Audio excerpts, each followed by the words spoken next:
জান্নাতে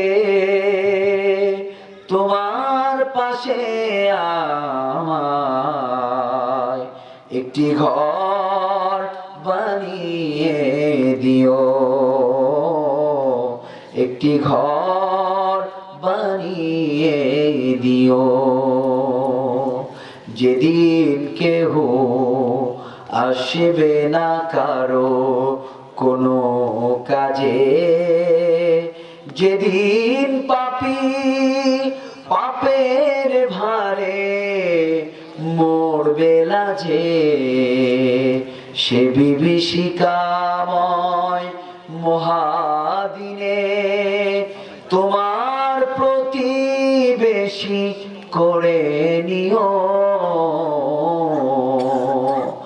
মালিক তুমি জান্নাতে তোমার পাশে আমায় একটি ঘর বানিয়ে দিও। জোরে বলি আল্লাহুম্মা আমিন। আমার ভাইরা, তাহলে জীবন চলার পথে আমরা ভয় করব কাকে? আরো জোরে বলেন, কাকে ভয় করব? আল্লাহকে ভয় করলে আমাদের জীবনে লাভ না লস? শুধু লাভ লাভ লাভ আর LOVE, এই লাভ না, এই লাভ প্রফিট বেনিফিট, এইটা বুঝছেন?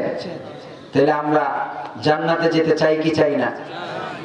তাইলে আল্লাহর কাছে এই দোয়া করতে হবে, আল্লাহ আমরা যেন গুনাহ মুক্ত জিন্দেগি যাপন করতে পারি।